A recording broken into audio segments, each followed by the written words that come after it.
C'est un plaisir de vous retrouver, madame, monsieur. Bonjour et bienvenue sur votre émission Week Echo. La rumeur enfle de plus en plus. Une nouvelle grille tarifaire de la Société béninoise d'énergie électrique SBEE pour la période 2019-2021 serait bientôt adoptée. Et même si confirmation n'est pas encore donnée, tout porte à croire que cela sera effectif dans quelques mois. Qu'il vous souvienne, il y a 9 ans, en mars 2010, la SBEE avait procédé à l'augmentation du prix de l'électricité qui passait de 94 francs à 104 francs, soit une augmentation de 10 francs CFA sur le kilowattheure. Les raisons évoquées à l'époque sont presque les mêmes qu'aujourd'hui: améliorer la qualité de ces prestations, mais également résorber les déficits annuels. L'on se demande alors si la SBEE n'offre pas sa clientèle en holocauste et si le Béninois de revenus moyens pourrait désormais s'offrir l'électricité.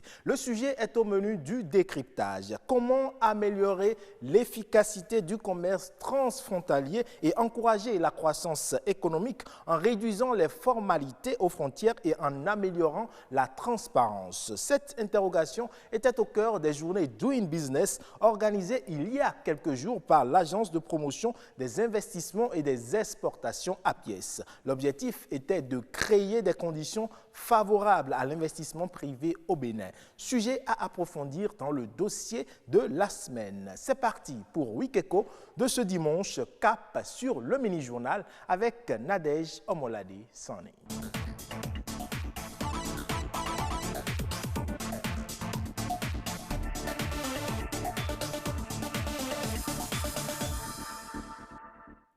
Bonjour à tous, bienvenue dans le mini-journal sur Week Echo.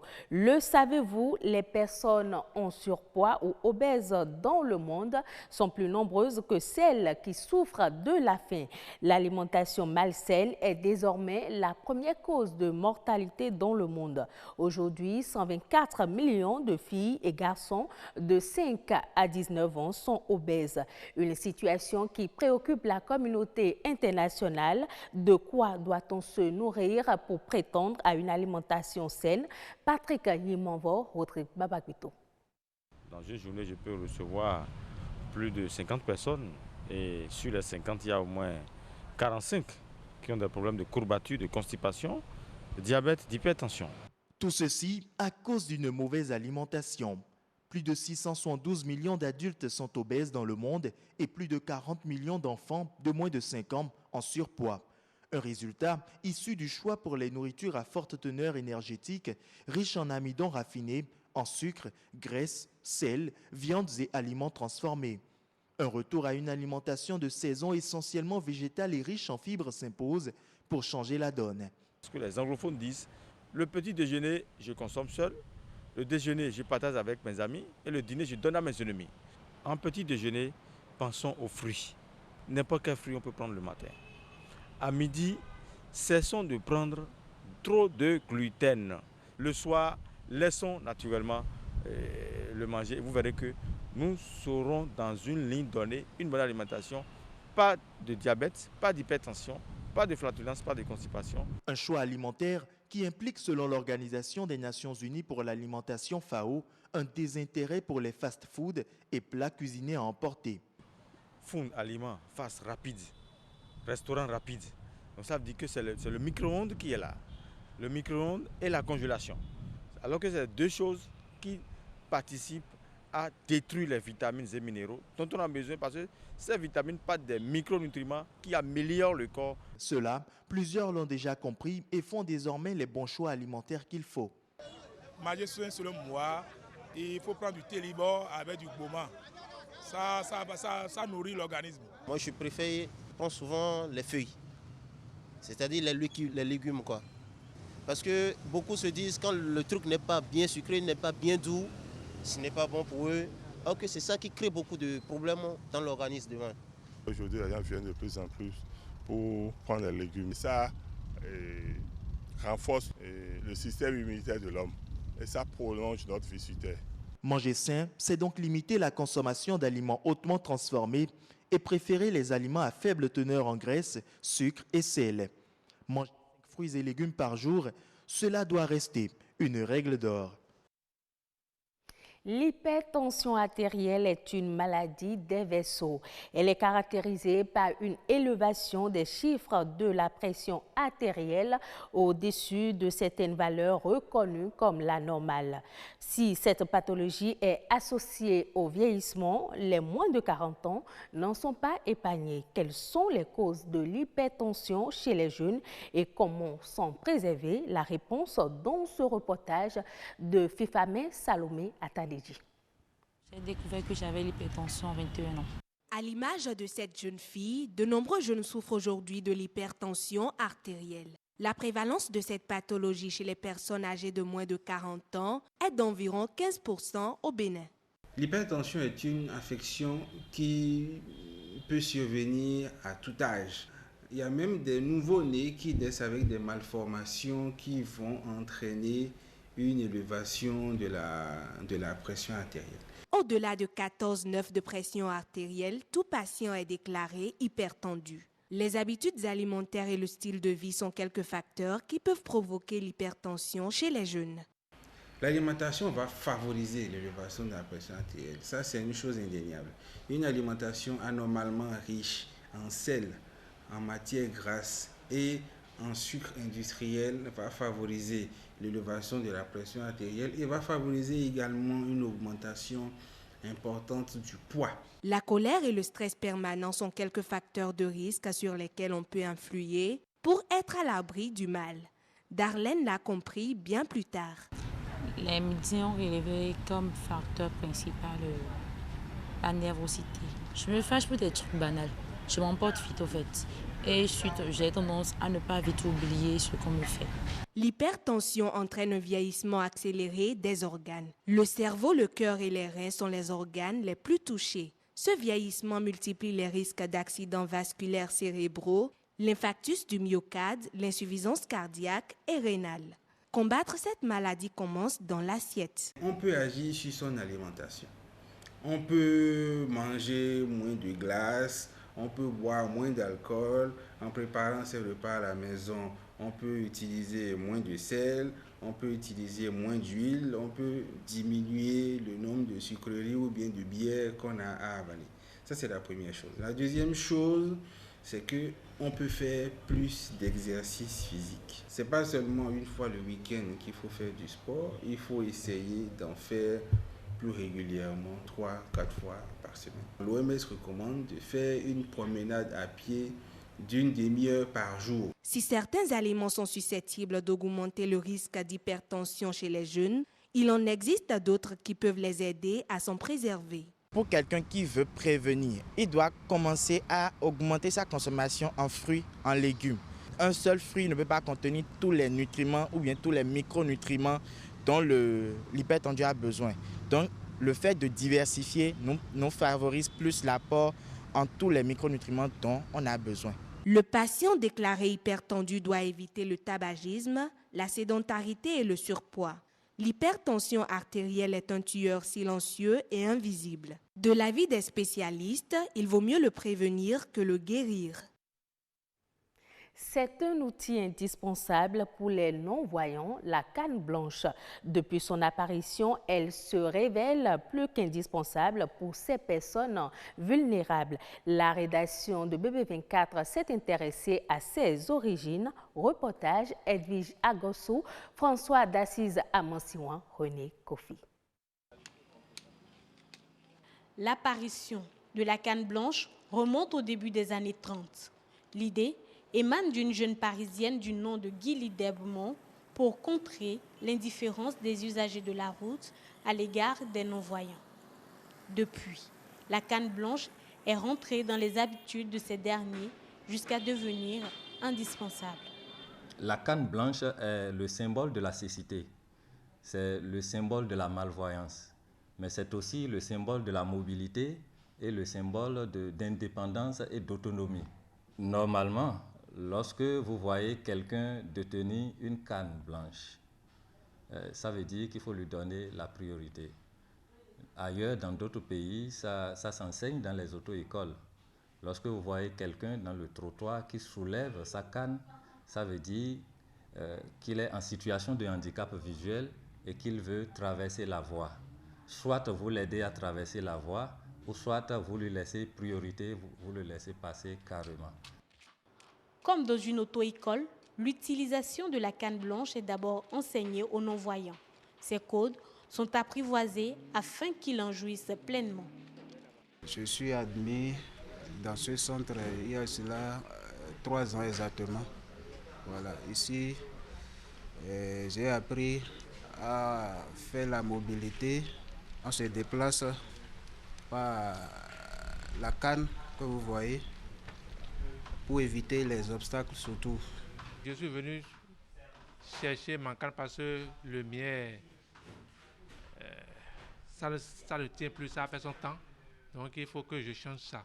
Ça me met à l'aise.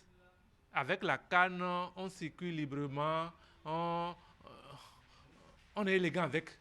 Malgré tous ces avantages, il n'est pas rare de remarquer certains malvoyants arpenter les rues de la ville de Cotonou sans cet outil capital. Ils s'exposent ainsi à de nombreux dangers.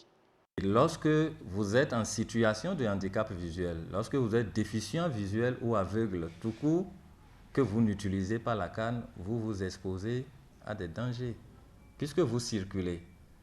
Et vous circulez, il n'y a rien qui montre que vous êtes différent des autres. Et donc, vous pouvez être à tout moment soit renversé par un automobiliste, vous pourrez ne pas être aidé par les autres. En attendant d'atteindre le risque zéro, davantage de sensibilisation doivent être faites afin de susciter l'indulgence des usagers de la route envers les non-voyants. Ce sera tout pour le mini-journal de ce dimanche. Ne zappez surtout pas. Week Eco continue avec Ulvaïs Balogun. Merci à vous Nadège Moladessani. On continue l'aventure et maintenant c'est la revue de presse économique. Rodrigue Babagueto a parcouru les journaux pour nous. Suivons.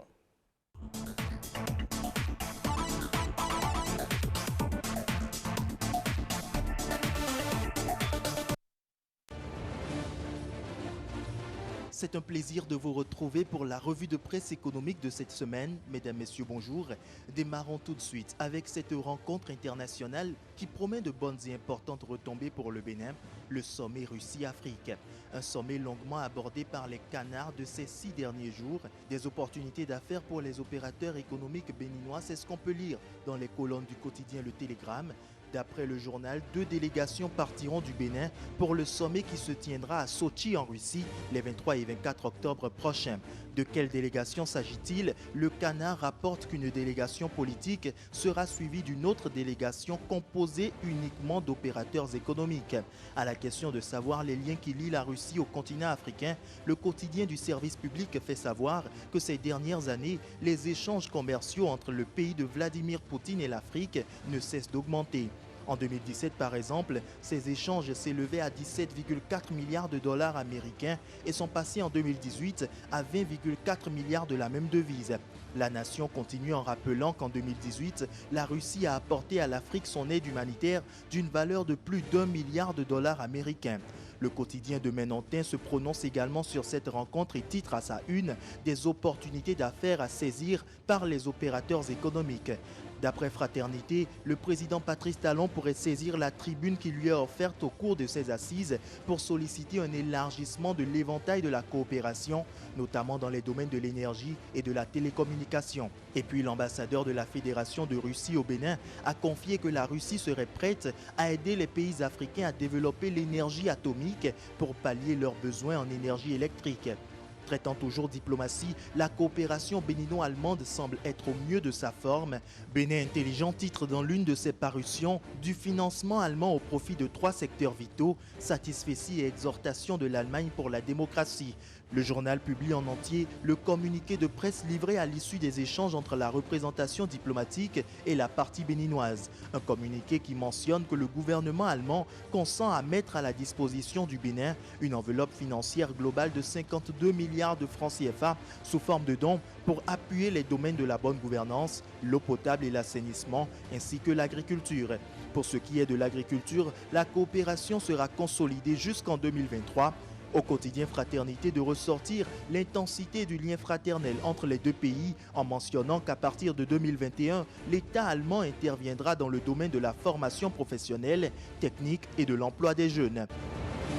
Autre information économique cette semaine, le projet de loi de finances 2020 qui sera bientôt au Parlement pour examen.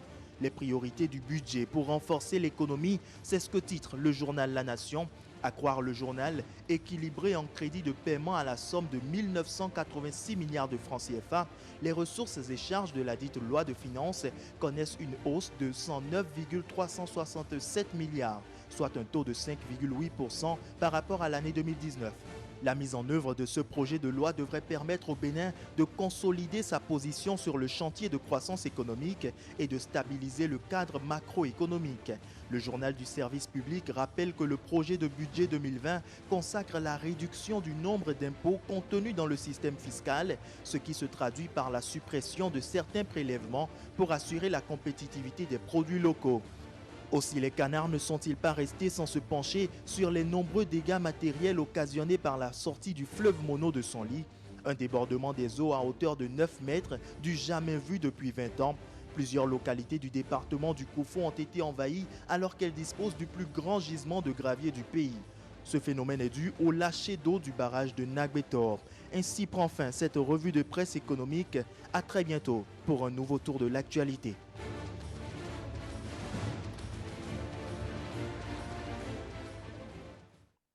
Merci à vous, Rodrigue Babagüeto. On reste en place pour installer le plateau décryptage avec les confrères.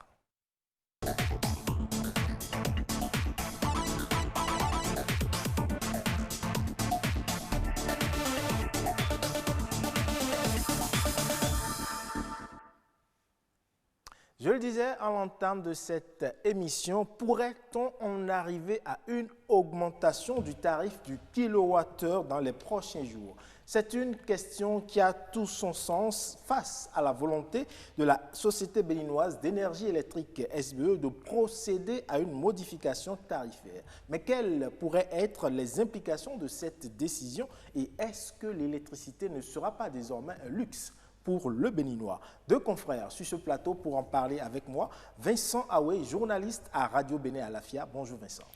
Bonjour Ilvars. Merci d'être là ce matin. Merci, c'est moi.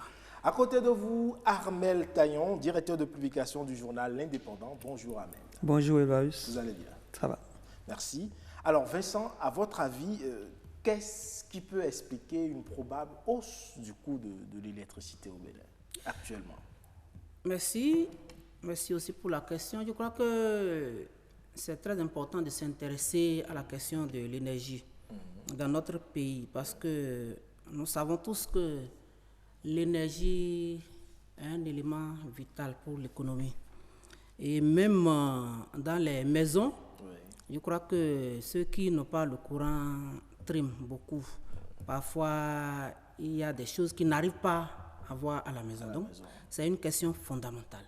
Alors, qu'est-ce qui peut motiver une probable hausse du coût de l'énergie chez nous? Je crois que nous allons nous intéresser d'abord à ce qui se fait dans le secteur depuis quelques temps. Je crois qu'il y a beaucoup d'investissements dans le secteur de l'énergie au Bénin. Et ça ne date pas peut-être d'aujourd'hui, c'est depuis un certain temps. Mais il y a un peu plus d'efforts par rapport à ça dans le domaine. Nous prenons le cas de Maria Gleta 2, qui est déjà inauguré. Et qui est fonctionnel. Et qui est fonctionnel. Et vous n'êtes pas sans savoir aussi que le second compact du MCA Bénin est essentiellement consacré à l'énergie. Et dans les 4 projets de ce programme-là, vous avez d'abord les réformes politiques et le renforcement institutionnel. C'est ça qui va définir le cadre de la gestion du secteur de l'énergie chez nous. Vous avez la production, qu'elle soit hydroélectrique, qu'elle soit photovoltaïque ou solaire. Mais est-ce que toutes ces réformes-là impliquent une augmentation du prix J'en viens. Vous avez la distribution qui sera assurée et peut-être concentré à un niveau et ce sera suivi depuis la production jusque dans les ménages. Et c'est à ce niveau également que les gens vont jouer pour l'efficacité énergétique. Vous savez que de la production à la consommation, nous perdons beaucoup d'énergie, mais nous ne nous en rendons souvent pas compte. Et à la fin, le 4e projet, je crois, s'occupe de l'accès à l'énergie hors réseau. Ça veut dire quoi? Aujourd'hui, nous disposons de l'énergie par le biais de la SB2E. Vous voyez? Et il y aura possibilité désormais d'avoir de l'énergie en dehors de la SB2E. Il y aura des mini-centrales et les opérateurs économiques qui veulent investir dans ce domaine-là vont fournir de l'électricité. Mais tout cela sera contrôlé et géré par peut-être l'agence qui s'en charge. Maintenant, vous me demandez si cela suffit pour qu'on aille à une hausse. Je peux dire oui et je peux dire non.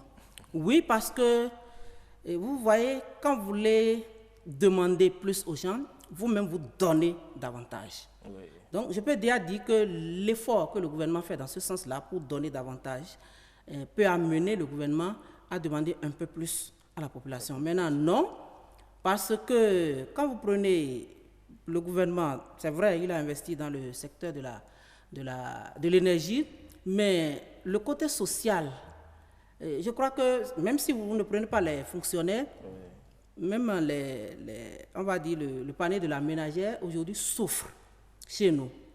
Et ça, même quand vous allez seulement au marché, et vous voyez que les gens triment avant de vendre ce qu'ils nous apportent au marché. Quand c'est comme ça, c'est difficile, ce sera mal perçu. Et toute hausse dans le domaine de l'énergie aujourd'hui sera très mal perçu. Donc c'est pourquoi on peut dire oui, comme on peut dire non. Amel, vous êtes d'avis à dire oui et non?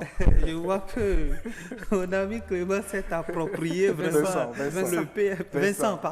Vincent s'est approprié le PAG côté énergie du gouvernement. C'est un domaine qu'il maîtrise. Ce n'est pas forcément le PAG, c'est le MCA. Donc, je travaille avec eux dans ce sens. D'accord. Je suis d'avis avec lui, en partie. Je suis d'avis pour tout ce qu'il a énuméré par rapport aux efforts du gouvernement, les efforts consentis dans le domaine énergétique. Naturellement, on devait s'y attendre. Et moi, j'irai maintenant, je ne vais plus développer ce qu'il a développé. Quand on parle maintenant de gestion déléguée, parce que le Conseil des ministres, il y a quelques semaines, il y a une annonce de ce genre. Manitoba, une société canadienne, qui bientôt prendra la gestion déléguée de cette structure, mais qui restera dans le patrimoine de l'État, nous a-t-on rassuré. Tout à fait. On peut déjà se dire que quelque chose va se passer. D'accord? Et vous voyez le secteur des réseaux de téléphonie mobile, comment ça s'était passé quand on a quitté le Bénin Télécom ou je ne sais pas, à MTN et à autres réseaux, on a déjà constaté hausse, donc ce sera quelque chose de pareil. Vous voyez, c'est tout ça peut nous amener à dire vraiment que le blanc peut, et ce n'est même plus probable. Il paraît le vendredi. Oui, il y a eu une séance de consultation de l'autorité de régulation de l'énergie. Pour l'instant, ce n'est pas encore officiel. Non, ce n'est pas officiel, mais nous savons, nous sommes au Bénin. Déjà, les démarches sont déjà entreprises pour pouvoir nous faire rentrer ça dans... Comme l'a dit Vincent, est-ce que le contexte est approprié aujourd'hui? C'est délicat. C'est délicat parce que dans le même temps, le contexte demande service de qualité, disponibilité. C'est même le contexte qui demande ça. Les Béninois que nous sommes, nous réclamons ça. Nous exigeons. Nous exigeons même. Et rappelez-vous, dans un passé récent, 3 ans, 4 ans en arrière, ce dont nous parlons était un produit rare. Tout à fait. Et on en souffrait. Maintenant qu'un effort est fait dans le domaine où nous demandons la disponibilité, où tout se fait pour que ça soit disponible, et aussi dans un contexte où nous exigeons aussi des compteurs, des quartiers pas loin de Cotonou, qui sont encore dans l'obscurité. Qui sont encore dans l'obscurité. Je vois que le gouvernement veut nous donner quelque chose et comme il a dit, il veut nous aussi, il veut recevoir quelque chose de nous. Vous comprenez? Maintenant, le contexte, vous l'avez dit, il est très délicat. Il est très, très délicat. Le panier de la ménagère, ça sèche de jour en jour. Hein, et la pilule sera très, très amère. Et justement, je crois, lors de cette consultation publique, les associations de consommateurs étaient réticentes à cette probable hausse du coût de l'électricité. Cela est légitime, Vincent? Oui, je crois que les associations des consommateurs sont dans une position inconfortable. Inconfortable déjà vis-à-vis des consommateurs eux-mêmes et peut-être inconfortable vis-à-vis même de l'État, du gouvernement. Tout simplement parce que les associations des consommateurs savent que l'effort qui se fait dans le secteur aujourd'hui demande qu'on aille un peu des sacrifices plus. Que tout le monde doit faire. Ça demande à consentir un peu de sacrifices. Mais au même moment, puisqu'ils se disent qu'ils défendent les consommateurs, ils ne doivent pas y aller tout de suite. Ils ne doivent pas y aller tout de suite. Même s'ils doivent accepter au bout de compte, il faut qu'ils montrent un peu de résistance au départ. Je crois que c'est comme ça qu'il faut comprendre leur démarche. Et c'est pour ça que je dis qu'ils sont dans une position un peu inconfortable des deux côtés. Alors récemment, il n'y a pas longtemps, la SBE a reçu de nouveaux compteurs qui, je crois, près de 115 000 nouveaux compteurs. Il y a d'autres qui s'annoncent déjà. Est-ce que cela n'est pas également une raison probable qui pourrait expliquer? Parce que ces compteurs-là, on sait que ça vient de l'extérieur, donc il faut amortir forcément le coût Oui, je crois que le coût des compteurs, il faut peut-être en débattre de façon, bon, je ne vais pas dire de façon isolée, parce que les compteurs qui viennent seront achetés par les consommateurs. Je crois qu'il y en a même qui sont déjà, 25 000 sont déjà pris. Voilà, seront achetés par les consommateurs, donc à leur coût. Maintenant, il faut voir c'est à combien ces consommateurs, ces compteurs-là seront vendus, seront livrés aux consommateurs. Et comparer ces coûts-là peut-être au coût des compteurs, non, des compteurs qu'on avait l'habitude d'acheter. Maintenant, si le coût est élevé par rapport à ça, je me dis que le coût sera en relation avec la qualité, puisque vous parlez de compteurs peut-être de dernière génération qui viennent d'ailleurs. Si le coût est élevé, on dira que c'est en relation avec la qualité. Maintenant, cela ne devrait pas agir sur le coût de la consommation, je pense, à mon avis. Ça ne devrait pas agir. Donc, soutenir, c'est vrai, soutenir une hausse du coût de l'énergie aujourd'hui ne devait pas être lié à la qualité du compteur livré. Naturellement, j'abonde dans le même sens avec mon confrère pour dire que élever le coût de la consommation, imputer ça à l'achat de compteurs ne serait pas bien séant. Franchement, non. Vous continuez, vous persistez dans votre question. Qu'est-ce qui pourrait motiver? Je ne voudrais pas que l'on puisse imputer l'achat des compteurs. Parce qu'il faut forcément chercher à comprendre. Maintenant, vrai oui, vous savez... ça date de 9 ans, la dernière augmentation, mais est-ce que c'était vraiment opportun? Moi, je trouve que ce n'est pas, à mon avis, ce n'est pas opportun. Ce n'est pas opportun, il faut revoir la gestion de cette maison. Vous voyez ce qui en a été fait dans les années antérieures. Vous voyez, les Béninois les Béninois paient leurs factures. Ouais, les citoyens que nous sommes, à part les grosses consommations, nous payons nos factures. Je voudrais que même si il y aurait une augmentation parce qu'il y a une gestion déléguée et on demande des résultats à cette dernière société, hein, je vois que tout se joue au niveau du gouvernement. Encore que augmenter les prix n'est pas synonyme d'amélioration de la qualité de la prestation. Et c'est là que nous allons attendre. Si augmentation il y a, c'est là que nous allons attendre cette société-là, de gestion déléguée, cette société, s'il n'y a pas la qualité et la disponibilité, c'est là que nous allons demander des comptes au gouvernement. Parce que ça ne rime pas nécessairement avec une augmentation du coût de trucs là. Mais je le dis toujours, j'assimile cette situation à celle des réseaux GSM. Oui. On a augmenté, et le privé est rentré, parce que d'une manière ou d'une autre, c'est le privé qui est rentré. Oui. Mais nous constatons ce que nous constatons au niveau des réseaux GSM. Aujourd'hui, le privé devrait également entrer dans le secteur de la distribution de l'électricité, de la fourniture de façon générale. Oui, je pense que dès qu'on parle de gestion déléguée, je crois que c'est tout le système. Ça va concerner tout le système. Et ce n'est pas pour rien que quand on parle de gestion déléguée, vous voyez, ça grince au niveau de la population. Et les gens pensent que la population fait la confusion de façon naïve. Non, quand on dit gestion déléguée et on vient expliquer pour dire que ce n'est pas la privatisation, non, c'est vrai. Et quand on explique que ce n'est pas la même chose, mais pour la population, c'est la même chose, hein, qu'on ne s'y méprenne pas. Parce que le privé gère, c'est vrai, le privé, on lui confère la gestion et l'État est là pour... Le privé a des résultats à donner. Il a des résultats, il a un cahier de charge et on le suit, on le contrôle par rapport à ça. Mais c'est une prestation. C'est une prestation de service. Cela peut expliquer... Ça peut expliquer une hausse. Donc, alors, quand il y a privatisation, quand il y a gestion, il y a le même résultat. Le même résultat, c'est l'augmentation du coût de la gestion. Vous comprenez?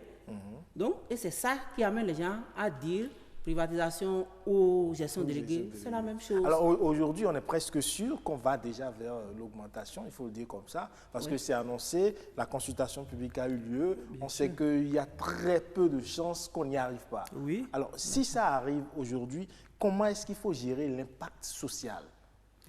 Il va falloir beaucoup communiquer. Il va falloir beaucoup communiquer et rassurer les populations que nous sommes. Franchement, parce que une augmentation du coût de l'électricité, en plus des autres charges, en plus déjà du poids social que nous sommes en train de gérer, il va falloir beaucoup communiquer et beaucoup agir dans le domaine pour que les résultats, les populations soient au courant des résultats en même temps. Voyez-vous, et j'ai parlé, et quand on parle de... C'est en même temps pour voir les zones encore dans le noir, de compteurs de courant électrique.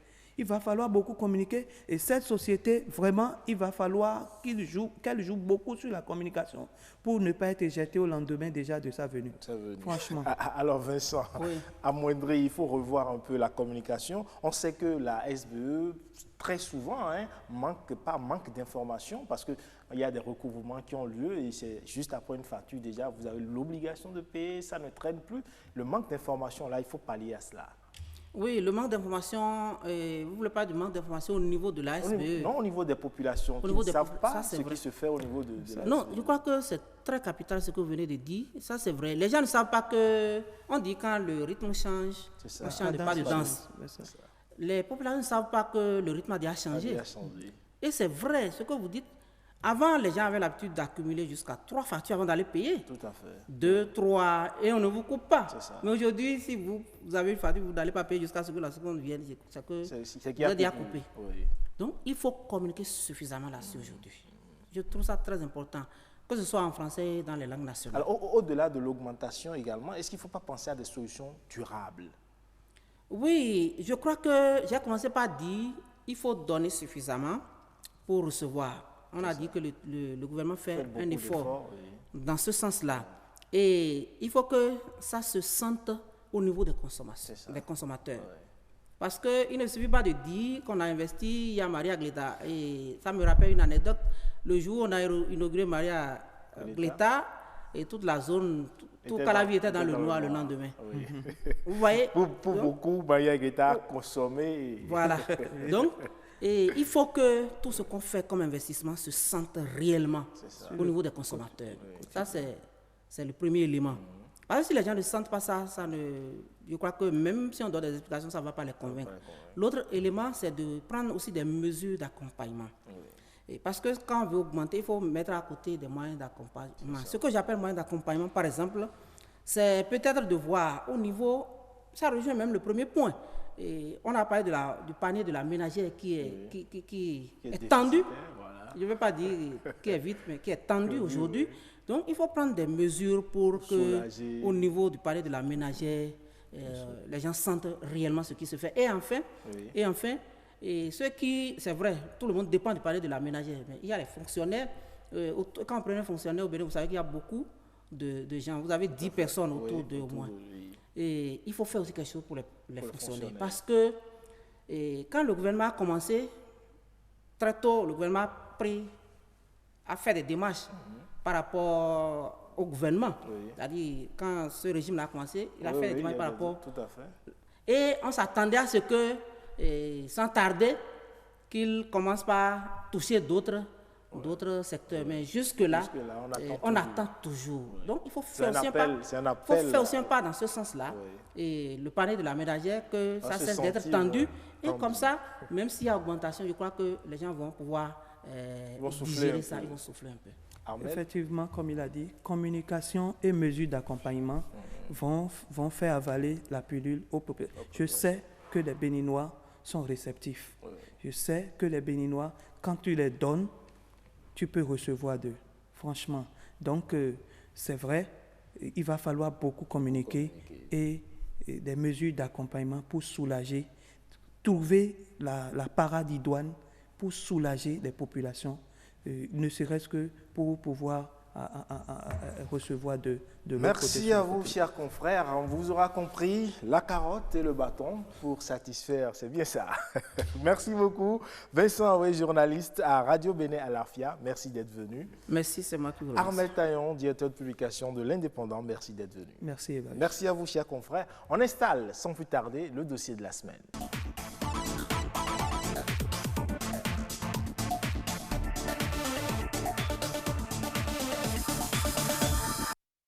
C'est un aspect important de l'environnement socio-économique du Bénin. Le commerce transfrontalier, reconnu comme étant un indicateur de la Banque mondiale pour évaluer l'économie d'un pays, les conditions de vie des citoyens de ce pays et même son impact sur la création de l'emploi. Mais quel est l'état des lieux du commerce transfrontalier au Bénin? On en parle dans un instant, mais avant, suivons cet élément.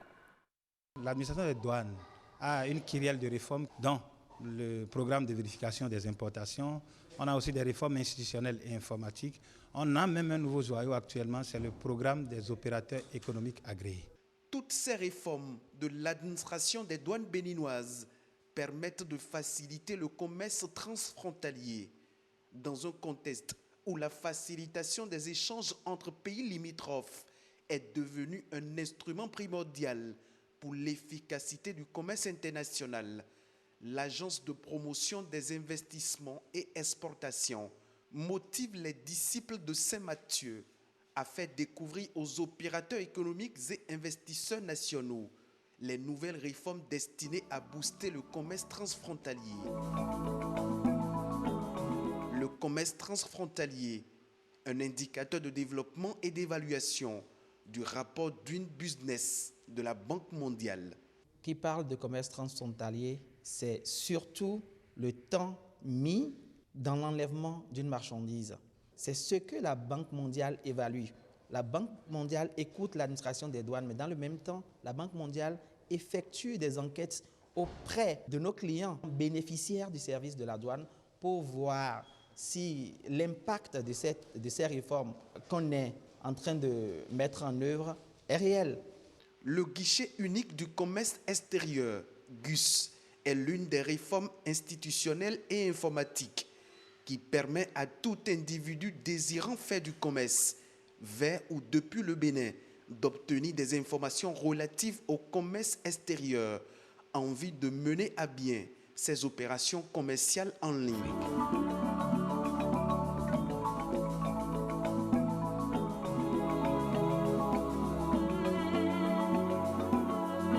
Fait une lumière sur toutes les réformes et indicateurs de Doing Business qui positionnent le Bénin au rang des pays qui facilitent les investissements et une priorité pour la pièce. Les ambitions sont grandes pour susciter l'intérêt des investisseurs pour le Bénin. Cet atelier sur le commerce transfrontalier aura permis de faire un grand pas dans la dynamique de révéler le Bénin attractif en matière d'investissement. Merci à vous, Patrick Adiabodjou. Et vous l'avez compris, le commerce transfrontalier participe à insuffler un nouveau dynamisme aux relations commerciales entre le Bénin et ses partenaires. Et pour en parler ce matin avec nous, on reçoit Laurent Gangbert. Il est le directeur général de l'Agence de promotion des investissements et des exportations APIES. Bonjour, M. Gangbert. Bonjour, M. Bagou. Vous allez bien? Très bien, merci. Merci. Et comme d'habitude, pour conduire cet entretien avec moi, Patrick Adiabodjou. Bonjour Patrick. Bonjour, Idriss Balogun. Alors Patrick, vous avez le micro. Le micro, je le reçois chaleureusement pour dire aussi bonjour à notre invité. Bonjour. Merci de vous être rendu disponible pour nous éclairer. Entrer dans le vif de notre entretien, dites-nous, qu'est-ce que le commerce transfrontalier? Alors, je vais essayer de clarifier quelques concepts. Le commerce transfrontalier dont il est question ici, et qui est un indicateur de la Banque mondiale, ce sont toutes les procédures que nous mettons en place au niveau du Bénin pour faciliter les opérations d'importation et d'exportation, que ce soit avec des partenaires économiques et commerciaux limitrophes au Bénin, ou que ce soit des partenaires qui sont à l'autre bout du monde, en Chine et en Europe notamment. Donc, si je veux être très clair et précis, ce sont toutes les procédures que nous mettons en place pour faciliter ces opérations. Alors, on entend souvent parler du commerce transfrontalier et du commerce extérieur. Dites-nous, est-ce qu'il existe une différence entre ces deux types de commerce? Oui, en fait, lorsque la Banque mondiale identifie cet indicateur, la banque veut dire, lorsqu'il dit commerce transfrontalier, il veut dire les procédures que vous mettez en place, que vous améliorez au niveau du Bénin pour faciliter les échanges. Et donc, en fait, le commerce extérieur, c'est la démarche qui consiste à vendre à l'extérieur et à acheter de l'extérieur. Donc, il y a d'une part des procédures et d'autre part, en fait, des marchandises réelles. Et dites-nous, comment se porte aujourd'hui le premier commerce, le commerce transfrontalier? Alors, le commerce transfrontalier, vous savez, dans le cadre de l'indicateur de la Banque mondiale, ils essaient d'identifier d'abord l'ensemble des acteurs qui interviennent dans la procédure. Au Bénin, nous avons bien évidemment Webfontaine, nous avons également la douane, nous avons également Bénécontrôle. Et ces acteurs, aujourd'hui, doivent être de mieux en mieux alignés pour faciliter les différentes transactions effectuées par les opérateurs économiques. Mais dans le lot, vous n'avez pas cité les opérateurs économiques. Les opérateurs économiques, ce sont les clients, entre guillemets, en fait, de ces acteurs. Parce que, finalement, l'opérateur économique, lui, il veut que sa marchandise puisse être réceptionnée au port, puisse être dédouanée, et le plus rapidement possible, sa marchandise doit être livrée à son client final. Et donc, nous, en tant qu'État, dans notre rôle régalien, nous devons faire en sorte que l'ensemble de ces acteurs, le port, Bénécontrôle, Webfontaine, la douane, la police également, sur les routes, puissent faciliter l'ensemble de ces transactions de manière à ce que l'opérateur économique se dise il est facile de commercer du Bénin vers l'extérieur, mais également de l'extérieur vers le Bénin. Et dans ces conditions, nous pourrons bénéficier de manière beaucoup plus importante de notre position géographique stratégique. Et c'est la volonté du gouvernement. Et dans le lot de ces acteurs qui doivent faciliter les échanges en transfrontalier, et dites-nous, il y a la douane béninoise. Quelles sont les réformes opérées au niveau de la douane béninoise pour booster le commerce transfrontalier au Bénin? On peut dire qu'entre 2015 et aujourd'hui, c'est le jour et la nuit au niveau de la douane béninoise. La douane béninoise a fait d'importants efforts et continue à faire des efforts pour, faire en sorte de passer en fait, d'un rôle en fait, de censeur, de contrôleur, d'administration où tout doit être bloqué, où tout tout doit être, je dirais, discuté, monnayé, à quelque chose de beaucoup plus rigoureux, prévisible pour le promoteur. Oui. Le promoteur qui fait du business, qui fait du commerce, il doit savoir, sans aucune difficulté, combien va lui coûter en fait la transaction arrivée au Bénin, au port de Cotonou, ou du Bénin vers l'extérieur. Il doit le savoir de manière très certaine. Sinon, il ne vient pas au Bénin. Et donc, nous, en tant qu'État, nous devons faire en sorte que les dispositions soient prises, les outils soient pris, les process soient améliorés de manière à ce que le promoteur, l'entreprise, soit complètement tranquillisé sur le fait qu'il n'y a aucune difficulté à exporter du Bénin vers l'extérieur et de l'extérieur vers le Bénin. Mais vous permettez, Patrick, les journées Doing Business que vous avez organisées vous ont permis de faire quel constat?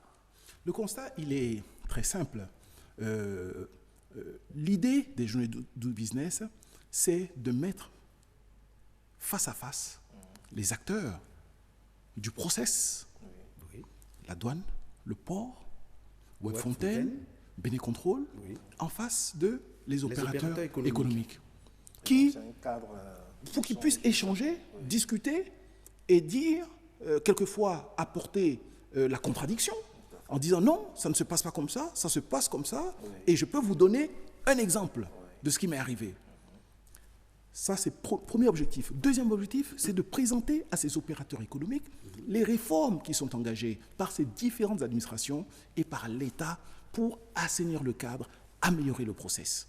Donc, voilà les deux objectifs, en fait, des journées Doing Business. D'une part, informer et sur les réformes qui vont améliorer le processus et les réformes qui ont déjà été mises en place et qui améliorent déjà le processus. Et face à face, on discute et à l'issue de ces journées de business, on rédige un PV et ça devient la feuille de route pour travailler à l'amélioration continue du dispositif jusqu'à la prochaine journée Doing Business où on présentera les résultats. Et à l'occasion de ces journées Doing Business, pourquoi le choix est mis exclusivement sur les opérateurs économiques et investisseurs? Vous savez, un pays ne peut pas se développer s'il n'y a pas de création de valeur. Ce n'est pas l'État qui crée la valeur. Ce sont les opérateurs privés qui créent la valeur. C'est eux qui prennent des risques. C'est eux qui mettent leur argent. Ce n'est pas l'État. L'État ne fait que mettre en place en fait des dispositifs qui permettent aux opérateurs de se sentir bien dans un cadre qui est prédictif. Comme ça, ils peuvent savoir, si je mets 100, je peux gagner tant parce que, au niveau de l'administration, il y a un certain nombre de règles qui sont connues, partagées et qui ne posent pas de difficultés. Donc l'État doit mettre en place ce cadre. C'est son rôle. Et l'opérateur économique, s'il est complètement certain que ce cadre ne bouge pas tous les matins et qu'il n'a pas de difficulté avec un concurrent qui, lui, aurait pu bénéficier d'avantages particuliers par rapport à lui, il va investir dans le pays. Et ce sont les opérateurs qui créent la valeur. Ce sont les opérateurs qui créent les emplois. Ce n'est pas l'État. L'État ne crée pas d'emplois. Tout à fait. L'État est une zone de coût, pas de création d'emplois. L'opérateur économique, lui, c'est lui qui crée. Donc, il faut tout faire pour lui faciliter les choses. Et donc, pour lui faciliter les choses, on met en face de lui des acteurs du processus, de manière à ce qu'ils puissent dialoguer et que les acteurs du processus également se rendent compte qu'ils ne sont pas simplement là pour contrôler, pour censurer, mais ils sont là pour accompagner cette dynamique. C'est important de mettre tous les acteurs dans la même dynamique. Absolument, absolument. Et puis, ça permet également aux promoteurs, aux entreprises de se dire, mais si j'ai une difficulté, je suis directeur général des impôts. Si j'ai une difficulté, je suis directeur général de la douane. Je les connais, ils sont physiquement, je les ai touchés.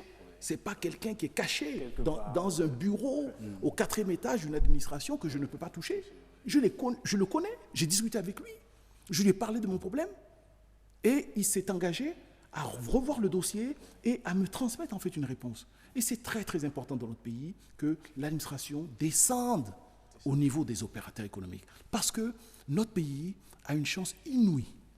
C'est sa position géographique et surtout tout ce qui est fait aujourd'hui en matière de sécurité, en matière d'amélioration du climat des affaires, tout ce qui est juridique, qui permet à un opérateur de se dire, si je mets mon argent là-bas, Je n'aurai pas un juge qui va se lever un matin et qui va venir me condamner et je vais tout perdre, mon investissement. C'est à ça que notre pays était confronté dans les années précédentes. Et c'est tout ce que nous faisons, c'est de ramener la confiance. Vous savez, un opérateur économique est confiant, il investit dans votre pays.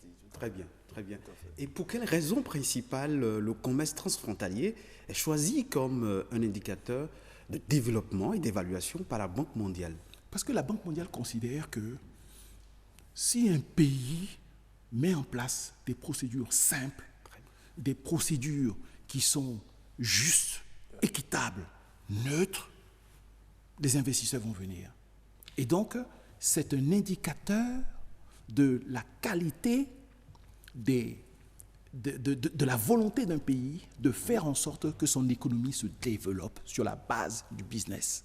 Et c'est la raison pour laquelle la Banque mondiale considère que c'est un indicateur. Vous savez, on peut mettre en place des procédures qui bloquent, qui conduisent en fait les opérateurs économiques à justifier plusieurs fois des mêmes documents. C'est ce qui se passait avant. On leur demandait 4, 5, 6 fois les mêmes documents. Et quand vous allez voir dans un bureau, ce que vous dit l'agent dans ce bureau est différent le lendemain quand vous allez voir un autre agent.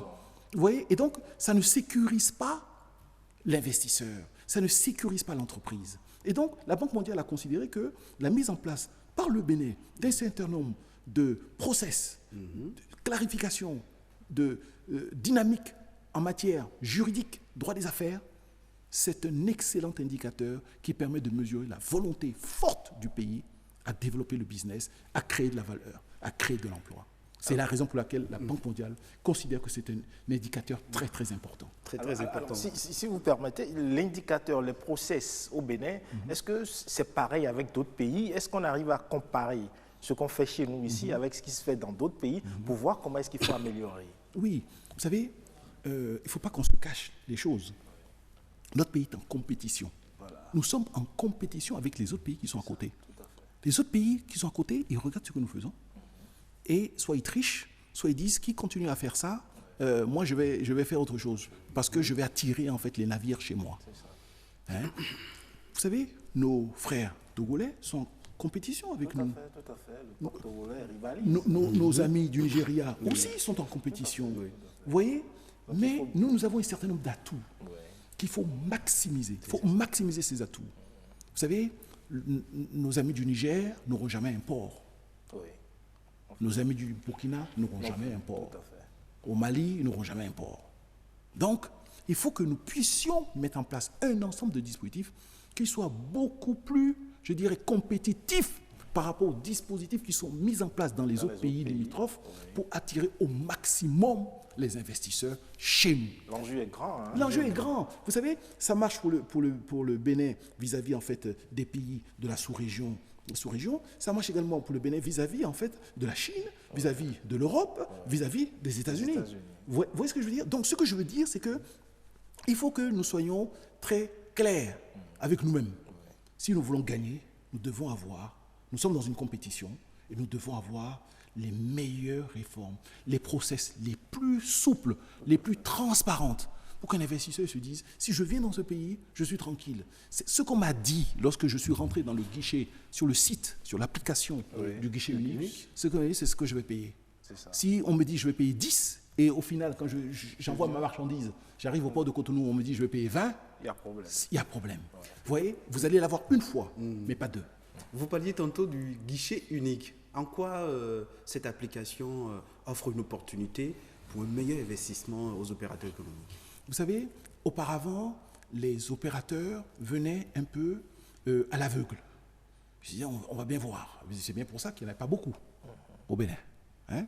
Sauf ceux qui sont dans le système et qui peuvent jouer en fait des amitiés, des relations, voilà. Aujourd'hui, nous, c'est plus cela qu'on veut. On veut les plus gros, les plus grands. On veut que les Béninois eux-mêmes produisent, investissent, développent leur business et vendent à l'extérieur. Donc pour ça, il faut mettre en place un cadre qui soit équitable, transparent. Et le guichet unique, c'est une application, vous allez dessus, vous savez exactement ce que vous allez avoir à payer. Payer quoi? Au niveau de la douane, vous allez savoir quels sont les process auxquels vous devez vous soumettre lorsque vous arrivez ici. Et la réforme qui a été mise en place par la douane, qu'il faut saluer, c'est quelque chose de très très important, c'est l'opérateur économique agréé. Au lieu de passer son temps à ouvrir tous les containers, à bloquer tout, et que cet opérateur qui, chaque semaine, envoie 20 containers ici au Bénin, et vous êtes obligé d'ouvrir chaque container, c'est le même. C'est le même. Et vous lui demandez les mêmes documents. Toutes les semaines, 20 containers. Aujourd'hui, on dit non. La mise en place d'opérateurs agréés permet en fait d'avoir un dispositif de contrôle beaucoup plus en amont. Ce qui fait que quand les marchandises arrivent, c'est très très allégé et l'opérateur qui est connu, référencé, répertorié, il peut faire sortir beaucoup plus facilement ses marchandises pour faire son business. C'est ça. Et ça, c'est une réforme très très importante. Et surtout, il faut saluer la douane et surtout le ministre des Finances pour avoir permis que ce soit mis en place aussi rapidement. Vous pensez que tous les opérateurs économiques sont éligibles à ce cadre de rassemblement, ce cadre qui réunit les opérateurs économiques agréés? Non, pas tous. Mais lorsque c'est la première fois que vous faites un envoi, vous importez, la douane doit vous connaître. Connaître, ça veut dire quoi? Ça veut dire qui êtes-vous? Est-ce que vous ne transportez pas en fait des produits illicites? Est-ce que vous n'avez pas fait faire une fausse déclaration? Donc, la première fois que vous importez, on a à faire en sorte que ce soit beaucoup plus facile qu'auparavant, mais on ne peut pas, la douane ne veut pas vous délivrer un blanc-seing. Oui, mais même quand on est agréé, le risque court toujours qu'on puisse importer des produits illicites. Quand même. Oui, mais ce que je veux dire, c'est qu'au lieu d'avoir un contrôle systématique, vous aurez un contrôle aléatoire. Ce qui fait que sur 10 envois, vous aurez peut-être une fois un contrôle un peu plus approfondi. Vous voyez? Et si vous êtes toujours un opérateur économique sérieux, mais vous pourrez, vos marchandises, c'est en temps réel. Vous savez, si nous avons l'ambition de faire en sorte que des usines s'installent dans notre pays, des unités de production s'installent dans notre pays, nous avons intérêt à ce que, au niveau des procédures douanières, pour importer en fait les équipements, pour importer la matière première, nous avons intérêt à ce que les procédures soient plus fluides pour pouvoir alimenter en fait les usines. Vous voyez, sinon, vous allez avoir des usines qui sont là et ils vont attendre des marchandises qui sont bloquées au port. Et pourtant, il y a des salariés qui sont là, qui attendent, et les machines qui sont là, qu'il faut amortir. C'est le manque à gagner. Complètement. Et donc, nous avons vraiment, aujourd'hui au Bénin, une forte volonté de faire en sorte que toutes ces procédures soient fluides. Et vous savez, le numérique nous aide beaucoup, sur ces aspects-là. On peut bien contrôler sans bloquer. Et dites-nous, une dernière question sur le guichet unique. Qu'est-ce que ce guichet offre à un investisseur béninois qui vit à l'étranger, qui n'est pas sur place, mais qui veut investir dans son pays? Qu'est-ce que ce guichet lui offre comme opportunité? Le guichet unique du commerce extérieur lui donne la possibilité de savoir toutes les procédures auxquelles il doit se soumettre lorsqu'il vient ici. Il peut même faire des simulations. Le guichet unique que nous avons mis en place au niveau de l'Agence de promotion des investissements et des exportations lui permet de regarder également la même chose, de voir quels sont les process qu'il doit mettre en place pour créer son entreprise. Vous voyez? Donc, on est toujours, c'est la même logique. Guichet unique de commerce extérieur, guichet unique pour créer son entreprise. L'idée, c'est de faire en sorte que l'opérateur économique soit rassuré et qu'il puisse faire partout dans le monde, qu'il soit n'importe où dans le monde, qu'il puisse faire ses opérations pour créer de la valeur, créer de l'emploi, pour développer notre pays. Ulvaïs Balogun, chers téléspectateurs de BBV4, nous sommes assez édifiés et éclairés par les explications du directeur général de la pièce, agence des investissements, de promotion des investissements et des exportations. Merci pour votre disponibilité, merci pour votre éclairage. Merci Patrick Adjabodjou, merci DG pour votre présence et pour vos éclaircissements. On aura l'occasion de vous inviter encore pour d'autres échanges, pour mieux comprendre comment se porte l'économie béninoise. Ce sera avec grand plaisir. Merci beaucoup. Merci. C'est donc la fin de Week Echo de ce dimanche. L'émission est à suivre sur BB24 les dimanches à 11h, mais également sur la chaîne YouTube de l'ORTB. Au plaisir de vous retrouver très bientôt.